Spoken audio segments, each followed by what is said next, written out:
Si mtu mbaya moyoni, ni mzungumzaji tu kidogo, lakini pia ni mwanasheria. Amewahi kushinda kesi yote? Nimesikia hakuna mtu aliyewahi kumpa kesi ya jinai. Nimezingwana tena na boss. Tena? Yeah. Unatoka? Nitaka kwenda sokoni lakini sendi tena. Kwa nini?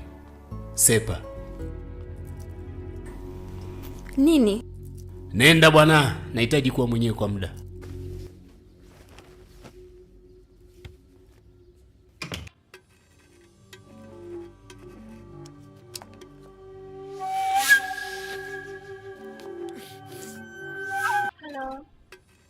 Halo mpenzi, unaendeleaje? Nimekwambia mara ngapi? Huu si wakati unataka kupiga simu. Kwani kuna dharura? Nimekumisi tu.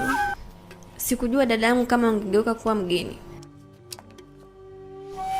Yuko wapi Filauni wako? Nyamaza. Nimeshakwambia muite kwa adabu. Amekuweka kwenye ngome kama ndege.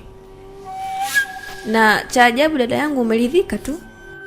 Sawa, nimekubali, haijalishi. Ukweli ninampenda hata kama yuko vipi. Ningethibitisha hayo kwa kutokuelewa makosa yako. Lakini nini, niambie. Ona basi, sikiliza. Nijulishe chochote kama utahitaji.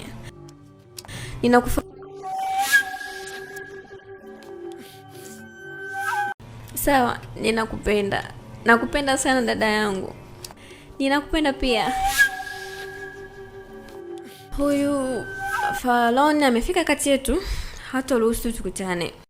Nimeshakwambia mara nyingi sana kwamba hatutaki chochote kutoka kwako. Kabil, huyu ni kimya. Hatuhitaji ukaribu na mwanamke kama wewe.